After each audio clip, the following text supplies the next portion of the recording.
Muy buenas a todos. A ver, pensemos en el mundo de los negocios. Todo va a 1000 por hora, el tiempo es oro, los tratos se cierran casi al instante. Pero claro, ¿qué reglas del juego hay ahí? Porque desde luego no son las mismas que usamos para nuestro día a día. Pues de eso vamos a hablar hoy. Vamos a desgranar ese sistema legal que se ha construido específicamente para el mundo del comercio. Y claro, aquí surge la gran pregunta, ¿no? ¿Por qué hace falta un manual de reglas propio para los negocios? ¿No vale con las leyes de siempre? Pues la respuesta es bastante directa. Todo se resume en velocidad, agilidad y sobre todo especialización. Es que las normas generales, las del día a día, pues se quedan cortas, son demasiado lentas para el ritmo frenético que exige el comercio. Venga, pues vamos a meternos en materia. Para empezar, lo primero es lo primero. Hay que tener claro qué es exactamente esto del derecho mercantil. Pensemos que es algo así como el sistema operativo legal del mundo de los negocios. Aquí está la definición, digamos, del libro. El derecho mercantil es una parte muy específica del derecho privado, o sea, el que regula las relaciones entre particulares, no con el Estado. Y lo más importante, la clave de todo, es que se enfoca en dos conceptos fundamentales, los llamados actos de comercio y la figura de los comerciantes. Vamos, que es un traje hecho a medida para el mundo de la empresa. Y ojo porque aquí llega el concepto que lo cambia todo, el acto de comercio.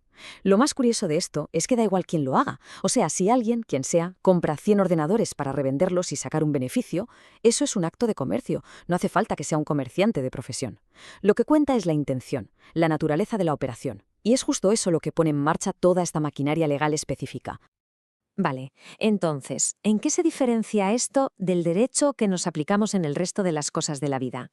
Hay una analogía que me gusta mucho para entenderlo.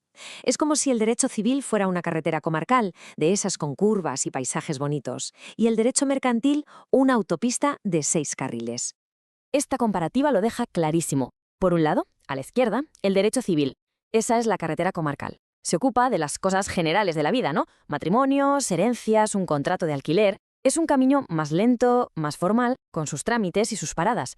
Y luego, a la derecha, está la autopista, el derecho mercantil. Este está diseñado para una cosa: ir rápido, ser eficiente. Solo regula ese carril específico de la actividad económica, y su único objetivo es que el tráfico de negocios fluya, que no se atasque. Fijaos en esta cita de Pina Vara porque lo clava. El derecho mercantil no es que sea una versión un poco distinta del civil, no. Es que se creó, a propósito, para ser lo contrario. Nació porque hacía falta un sistema que pudiera seguirle el ritmo al comercio, con todas sus prisas y sus necesidades, algo que el derecho de siempre, el de toda la vida, simplemente no podía dar. Pero bueno, toda esta historia, ¿de dónde sale? Está claro que no apareció de la nada, de un día para otro. Así que, ¿qué tal si hacemos un pequeño viaje en el tiempo? Vamos a ver cómo estas ideas fueron cogiendo forma siglo a siglo. Esto sería la hoja de ruta, a grandes rasgos. Arrancamos en la antigua Roma, hacemos una parada en los gremios de la Edad Media y aterrizamos ya en la creación de los códigos nacionales que tenemos hoy en día. Y el origen de todo esto, pues como tantas otras cosas, está en Roma. A medida que su imperio comercial se iba expandiendo por todo el Mediterráneo, su derecho de siempre, el famoso ius civile, que ojo, solo valía para los ciudadanos romanos, pues empezó a quedarse pequeño.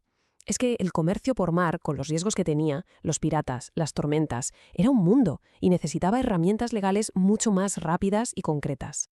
¿Y qué se les ocurrió? Pues fueron unos genios. Crearon unas acciones legales que por primera vez permitían algo impensable. Se podía reclamar directamente al dueño de un negocio por lo que hiciera su encargado, o al armador de un barco por las deudas de su capitán. Esto fue una auténtica revolución, porque de repente daba una seguridad brutal a las operaciones. Y no solo eso, también inventaron una especie de préstamo marítimo de alto riesgo, el precursor de los seguros. La idea era simple pero brillante. Si el barco llegaba a puerto, se devolvía el préstamo con unos intereses altísimos. Si se hundía, la deuda quedaba perdonada. Pura innovación, vamos, nacida de la necesidad de gestionar el riesgo. Damos un salto en el tiempo y nos plantamos en la Edad Media. Cae el Imperio Romano y con él desaparece ese poder central fuerte. ¿Y qué pasa entonces? Pues que se crea un vacío legal enorme en el comercio. ¿Y quién lo llena?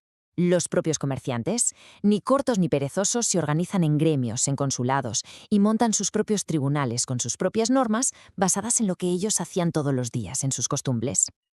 Y esto no fue cosa de un solo sitio, que va, fue un fenómeno que se extendió por toda Europa. Como se puede ver aquí, cada región desarrolló sus propias reglas. En Francia, por ejemplo, el famosísimo Consulado del Mar. En Inglaterra, las primeras asociaciones para compartir riesgos. Y aquí en España, ya en el siglo XII, teníamos el fuero juzgo, que incluía normas sobre comercio.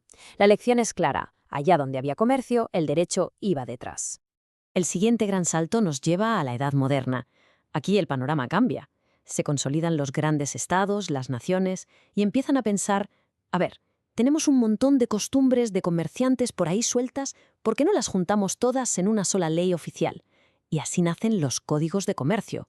La pionera fue Francia, con el Código de Napoleón de 1807, que fue tan influyente que su modelo se copió por toda Europa y buena parte del mundo. Y después de todo este recorrido histórico, vamos a aterrizarlo en un caso concreto. Es interesante ver cómo toda esta herencia europea, todo este camino, echó raíces y fue evolucionando en un país como México. La línea de tiempo aquí es bastante clara. Primero, durante la época colonial, lógicamente se aplicaban las leyes españolas, como las famosas ordenanzas de Bilbao. Luego, con la independencia, México crea su primer código propio, allá por 1854. Pero el verdadero punto de inflexión, el cambio de juego, llega con la Constitución de 1877. ¿Por qué? Porque establece que las leyes de comercio son competencia federal para todo el país. Y todo este proceso culmina en el Código de 1890, que, aunque se ha reformado 1000 veces, sigue siendo la base del derecho mercantil mexicano a día de hoy.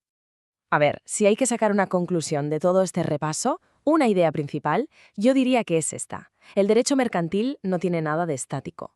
No es un libro de reglas viejas y polvorientas, es, en realidad, un espejo. Un espejo de cómo hacemos negocios, de cómo producimos, de cómo innovamos. Es un sistema vivo que no ha parado de evolucionar y adaptarse a los tiempos. Y todo esto nos deja con una pregunta final, que es fascinante. Hemos visto cómo la ley se fue adaptando a los barcos de vela romanos y a los gremios de la Edad Media. Pero, ¿y ahora? Ahora que el comercio ya no viaja solo por mar, sino por Internet. Con el e-commerce, las criptomonedas, la inteligencia artificial, ¿qué nuevas reglas se están escribiendo sin que nos demos cuenta? ¿Cómo será el código de comercio del futuro? Pues ahí queda la pregunta en el aire. Muchas gracias por acompañarnos.